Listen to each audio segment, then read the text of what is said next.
All right, so we're diving into some fascinating research on human behavior this time around. Looks like we've got a real mixed bag you send over. Yeah, we do. It's a bit of everything, really. Textbook excerpts, some pretty wild experimental results. And they're problem sets, too, so our listeners can really put themselves to the test after we're done here. I always love that. It's a good way to solidify the understanding for sure. Okay, so let's get to it. First up, coordination challenges. Interesting. I see something here about a minimum effort game. Hmm. Oh, that one. Yeah. It's well, you know how it is. Everyone hopes for the best, Mhm. but everyone's kind of bracing for the worst. Like, imagine you're in a group and you all have to decide how much effort to put in, let's say on a scale from 1 to 7. But here's the thing. Your reward depends on the lowest effort anyone chooses. Hold on, so if I go all out and pick 7, but someone else picks, like, a 1, we're all stuck with the low reward. Oof. You got it. Kind of like those group projects back in the day where you're killing it, but then someone else totally flaks off and the whole team gets a bad grade. It happens. But what's so interesting is that even when everyone knows, like logically, that it'd be best for everyone to pick the highest effort, well, they often don't. Hmm. This study by Van Hyck and his team back in 1990, they found that groups just consistently failed to coordinate on the best outcome, even when they played over and over again. Okay, so people are just naturally afraid of getting the short end of the stick. Makes sense in a way, but Yeah. also kind of frustrating now. Well, yeah, I mean, think about it. In real life, you don't always know what other people are going to do. It's unpredictable. Right. Take, for example, traffic jams. Everyone would get where they're going faster if we all just left a bit more space, right? Well, for sure. But that fear of someone cutting you off Mm. just ends up causing everyone to bunch up, and then we're all going slower. Ugh.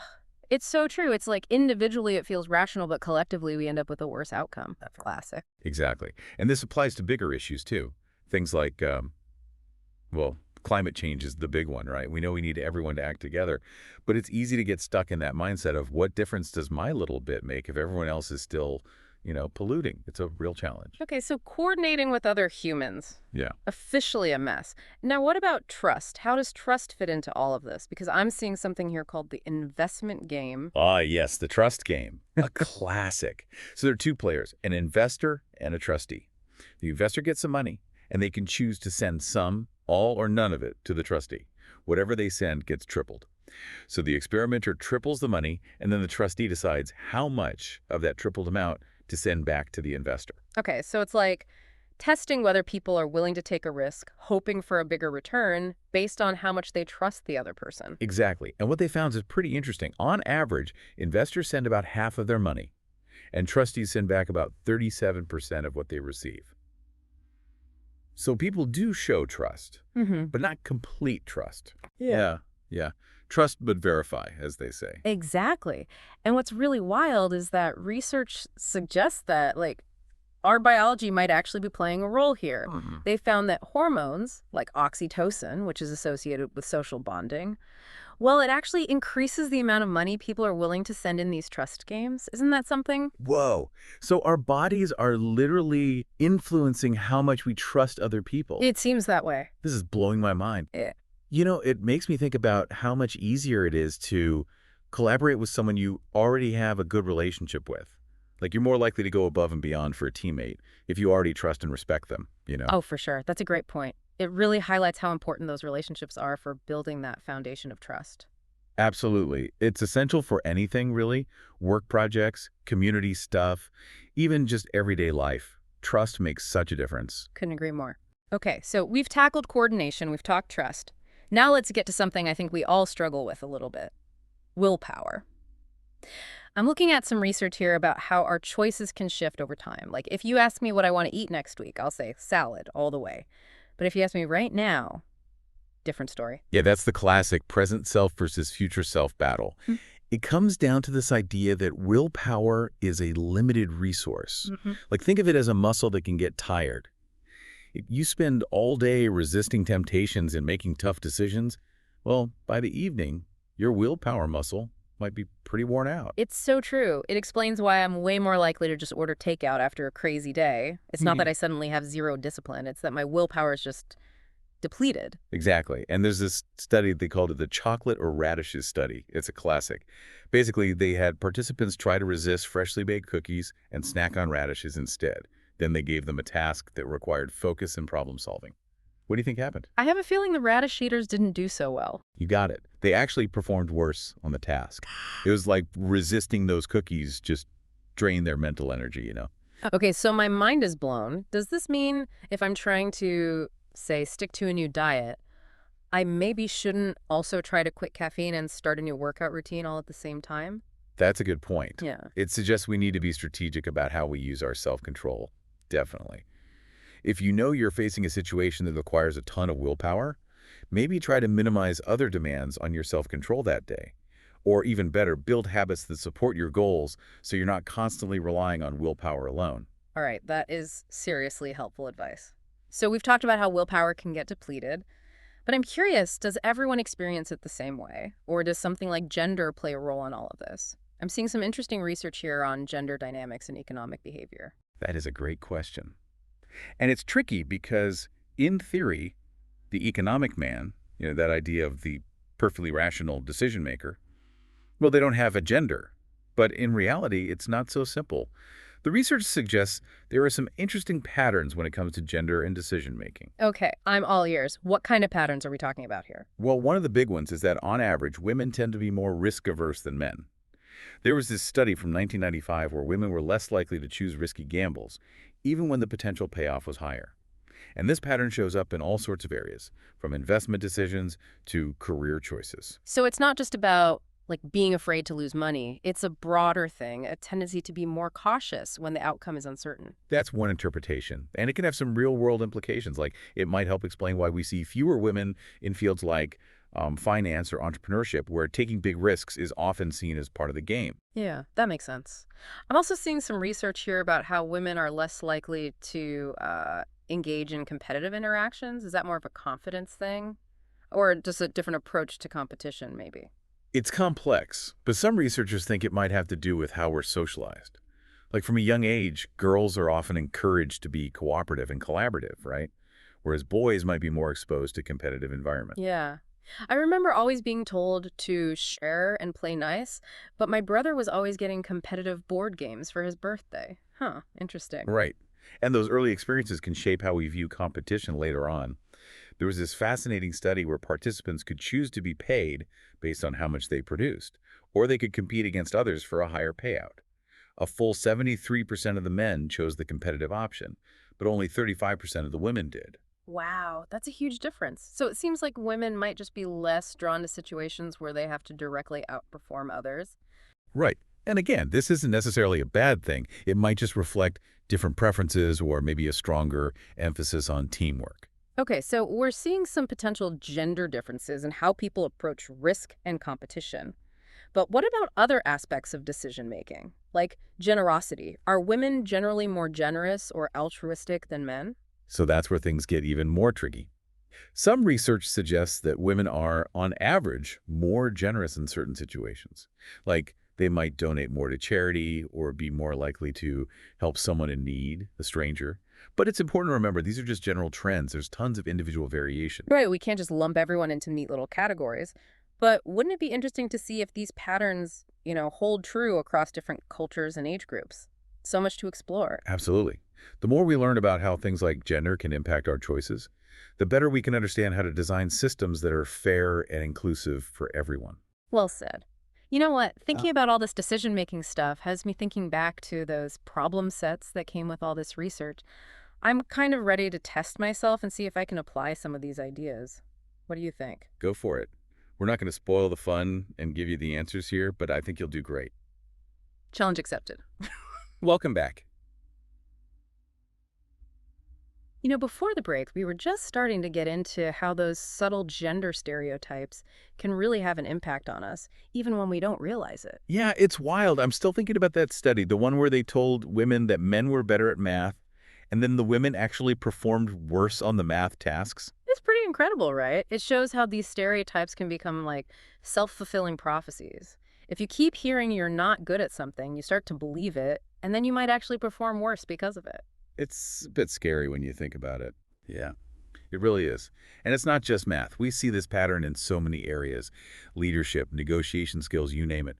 The big takeaway here is that these stereotypes, they can have a real, tangible effect on our behavior, even if we consciously disagree with them. So what can we do about it? How do we break free from those stereotypes? Well, I think the first step is just being aware of them. Being aware of the stereotypes that exist, even the subtle ones we might not realize we're carrying around. Right, right. Acknowledge the problem first. And then, And then we can actively challenge those stereotypes, both in ourselves and in the world around us.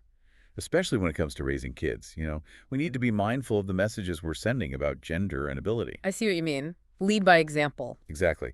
There's this study where they asked parents to, estimate their kids' intelligence, Yeah. and they consistently rated their sons as having higher IQs than their daughters. It's kind of sad, really. It is sad. It's like we're unintentionally limiting our kids' potential by just imposing these expectations based on gender. It's true. And it's not just parents. Teachers, coaches, even the media, they all contribute to these perceptions of what boys and girls are supposed to be good at. So we need to be critical of those messages. Okay, so we've talked about how stereotypes can hold us back, but I'm also curious about the flip side. Are there areas where men and women actually behave pretty similarly? Like, are we more alike than we think? Absolutely. It's important to remember that while differences exist, there are also a lot of commonalities, like overconfidence, for instance. Both men and women can fall prey to that. Oh, yeah. Like thinking you're a way better driver than you actually are. Exactly. We all tend to think we're better than average, whether it's driving or our chances of winning the lottery. And this overconfidence, it can lead to some not so great decisions, Yeah, a little dose of humility is probably good for all of us, regardless of gender. for sure. Recognizing our own biases and limitations is key. All this talk about biases and decision-making is reminding me of willpower. We talked about how resisting temptation in one area can actually drain our willpower, making it harder to resist in other areas. Is there anything we can do to, strengthen our willpower? Yeah. Or are we just stuck with what we've got? Yeah, that's a good question. Is willpower like a muscle we can train? Well, the good news is there are strategies that can help. One of the simplest is just being aware of your triggers. Like if you know you're more likely to impulse buy when you're hungry, maybe have a snack before you go grocery shopping. Oh, tell me about it. I buy so much junk food when I'm hungry. It's a problem. Right. Another helpful strategy is building habits. If you want to eat healthier, for example, make healthy options super easy to grab. That way it becomes more automatic, less of a willpower battle. So it's not just about resisting in the moment, it's about setting yourself up for success in the long run. You got it. And don't underestimate self-compassion. We all slip up. If you give in to temptation, don't beat yourself up. Just acknowledge it, learn from it, and move on. Okay, that's actually very reassuring. It's good to know we're not doomed to fail every time. Now I want to circle back to trust for a minute. Remember we talked about how hormones, like oxytocin, can influence how trusting we are? Oh, yeah? Well, researchers have been looking at other ways to foster trust, too. Okay, I'm all ears. Especially after seeing how messy things can get when people can't coordinate. One interesting finding is that simply having repeated interactions with someone can actually build trust. There was this study where people played the trust game multiple times with the same partner, and they became more willing to send larger amounts of money over time. Yeah, that makes sense. The more you interact with someone and you see they're reliable, well, the more comfortable you become taking a risk with them. Exactly. It's all about building a reputation, right? And this applies to so many things. Business deals, collaborations, even friendships. Those repeated interactions can really lay the foundation for a trusting relationship. And communication too, right? Being clear about your intentions and expectations, being open and honest, that builds trust too. Oh, absolutely. Open communication is vital for any strong relationship. All this talk about trust has me thinking about lying and deception. We touched on it briefly before, but I want to dive a little deeper. What are some of the most interesting things we've learned about how people lie? Well, one of the big ones is that people often lie even when there's no real benefit to doing so. There's this study where people rolled a die in private and then they got paid based on the number they reported. They could lie to get a bigger reward, but they also had the option to just tell the truth. And you know what? A surprisingly large number of people chose to lie, even though there was no guarantee they'd get away with it. Hold on. So they were willing to risk getting caught and facing consequences just for a slightly bigger reward. Doesn't seem very rational, right? But some researchers believe that lying might actually be intrinsically rewarding for some people. Like it might give them a sense of control or even just be more exciting than telling the truth. I can see that. There's a certain thrill in getting away with something, even if it's just a tiny lie. For sure. And of course, there are times when people lie for strategic reasons. to protect themselves, protect others, maybe avoid conflict. But the point is, lying is complicated. Lots of different motivations at play. So we're always kind of weighing those costs and benefits, honesty versus dishonesty, even if we're not totally aware of it. I think that's a great way to put it. And if we can understand those underlying motivations, it can help us figure out how to navigate those ethical gray areas a little better. This is all making me realize just how complex human behavior really is. We like to think we're so rational, but our decisions are shaped by so many different factors: our biology, our social experiences, our values. And that's what makes studying human behavior so fascinating, right? It's Yeah. like peeling back the layers of an onion. Okay, I think we've officially earned another break after that mind-bending discussion about lying. We've still got more to explore. In part 3, we'll get even deeper into the world of lying. We'll look at the different types of lies people tell, the psychological costs of being dishonest, and maybe even some ways to encourage honesty and ethical behavior. Don't go anywhere. Okay, so we're back and ready to wrap up our deep dive into human behavior. And honestly, this whole conversation has really got me thinking about, well, everything. How we make decisions, how we interact with each other. But now we're getting into the really good stuff. The psychology of lying. It's a topic that never gets old, that's for sure. Lying is something we all encounter, and it just raises so many questions about trust and ethics, how we navigate all those social situations. Absolutely. In part 2, we talked about how sometimes people lie, even when it doesn't really benefit them, and how that fear of getting caught, it really plays a role in how willing we are to be dishonest. But I'm curious, are all lies created equal? Like, is there a difference between a little white lie and a big, huge, bold-faced lie? I mean, come on. That's a great question, and it's something researchers have actually looked into. One way to think about it is to consider the intent behind the lie. Some lies are intended to be harmful, right, to hurt someone, maybe to gain an unfair advantage. And then there are lies that are told with good intentions, like to protect someone's feelings or to avoid an awkward situation. So, like telling your friend you love their new haircut, even if you secretly think it's a total disaster, we've all been Right. there. Exactly. Those little white lies, they're often seen as socially acceptable, maybe even necessary sometimes. But then, of course, there are lies that are just, well, wrong. Lying on a job application, cheating on an exam, those cross a line. Okay, so the intent matters. What about the impact of the lie, though? Does a lie that hurts someone emotionally carry more weight than, say, a lie about who forgot to do the dishes? Those are two very different scenarios. That's a tough one. There's no easy answer. Yeah. But I think it's safe to say that the consequences of a lie can be totally different depending on the situation. A lie that betrays someone's trust, that can do some real damage to our relationship.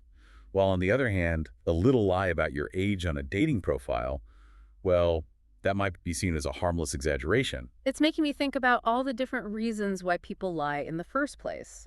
To protect themselves, protect others, sometimes just to make themselves look better.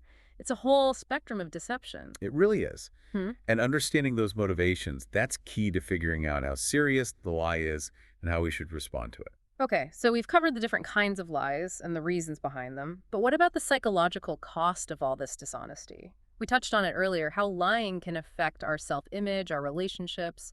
Right, right. There's this really interesting study that I think demonstrates this well. Researchers had people choose a number, and they were paid based on the number they reported. So they could lie to get more money, but the researchers could tell who was being dishonest. Now, here's the interesting part. In one version of the game, the lying was super obvious, like participants had to click on a box with the number they wanted to report. But in another version, it was a lot harder to detect. They chose a number from an envelope. What do you think happened?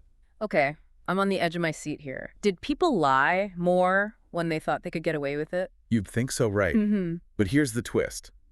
When the lying was super obvious, most of the people who lied, they went all the way. Reported the highest possible number to get the biggest reward. No half measures. So they were either totally honest or they went for the biggest lie possible, no in between. Interesting. Exactly. But in the version where the lying was harder to detect, well, more people chose to lie a little bit. They'd report a high number, but not the absolute highest. Almost like they were trying to find a balance between getting what they wanted and not feeling too bad about it. Trying to save face a little, maybe? Right. It suggests that our image, our reputation, it matters to us. We might tell a little lie so we don't look bad, but we're less comfortable with those big lies that could reveal us to be, well, not so ethical. Makes you wonder about guilt, too. Do people feel bad when they lie? Oh, there's definitely research that shows lying can lead to guilt and shame, especially when it goes against our own values or hurts someone we care about. It can be a heavy burden to carry. So, what can we do? How do we encourage honesty and ethical behavior? It feels like we're surrounded by dishonesty these days. It's a big question, but I think one important step is promoting transparency and accountability. When we know people are watching and there are real consequences for dishonesty, well, we're more likely to think twice before lying. Right, accountability is key. What else? Well, on a personal level, just modeling honest behavior. When we act with integrity, it sets the standard for others. Actions speak louder than words. And creating a culture of trust is important too, right? Where people feel safe to be honest, even when they've made a mistake. We all mess up sometimes. Couldn't agree more. It's been amazing, this whole journey exploring all these aspects of human behavior, from the ups and downs of coordination and trust to the power of willpower and all those ethical dilemmas around lying. We've covered so much ground. I know, it's flown by. And I think for me, the biggest takeaway is that human behavior, it's just not simple.